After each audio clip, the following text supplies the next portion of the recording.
So here is how to draw the interior of right atrium. Remember our outline. I'm drawing it a bit larger because I'm not going to draw the entire outline of the heart. So here is superior vena cava, there is the inferior vena cava, the right atrium, the aorta, that part. I'm leaving this rest of the diagram, I'm not drawing it.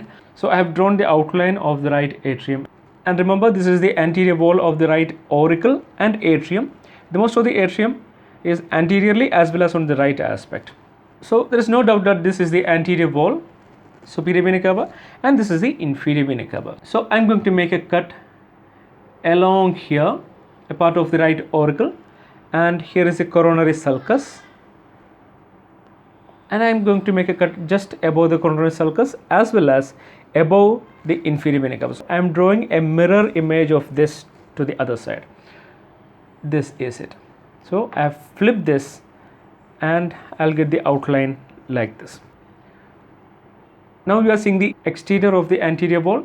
Now after flipping, you will see the interior of the anterior wall. The most obvious feature is there is a ridge named as a crista terminalis. So to draw it better, draw a dotted line first of all. And then there are some structures or some ridge-like structures named as musculae pectinate. So using this dotted line as a guideline, draw your musculae pectinate. So the part which I am putting dot, imagine that is depression.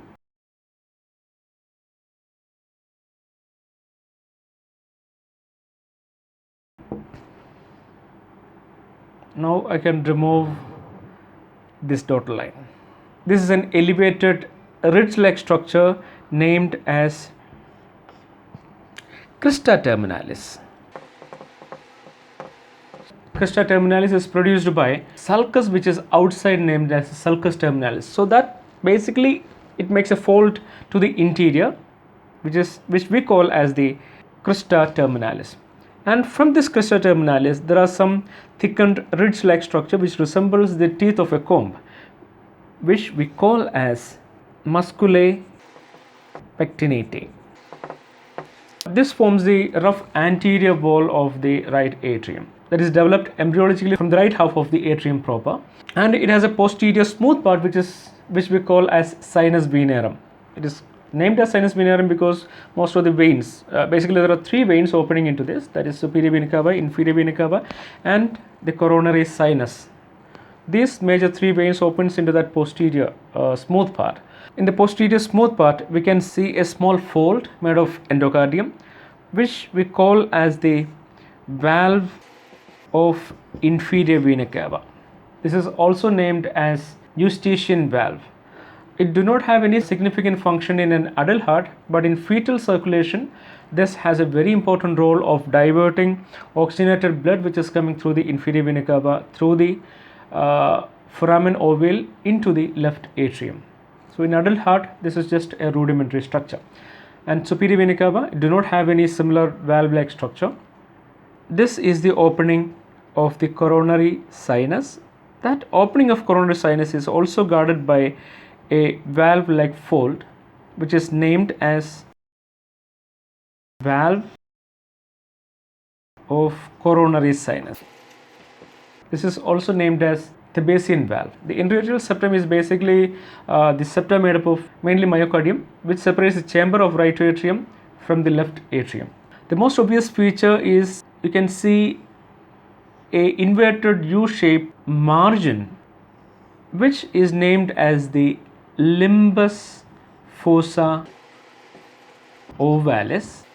This has nothing to do with any specific function in adult heart, but this represents the inferior free margin of septum secundum at the time of development of the heart. Below that limbus fossa ovalis, there is a depression. You have to consider this like this. So there is one flat structure which represents the fossa ovalis. This depressed part is named as fossa ovalis, and there is a margin above that. which is named as the limbus fossa ovalis. So here is the limbus, and this part, which is basically a depression, is named as fossa ovalis. During fetal circulation, this is the limbus fossa ovalis, that is the lower end of the septum secundum, and this is the fossa ovalis. But in fetal heart, there is a gap between these two. This gap is named as foramen ovale. So this basically acts like a flap valve.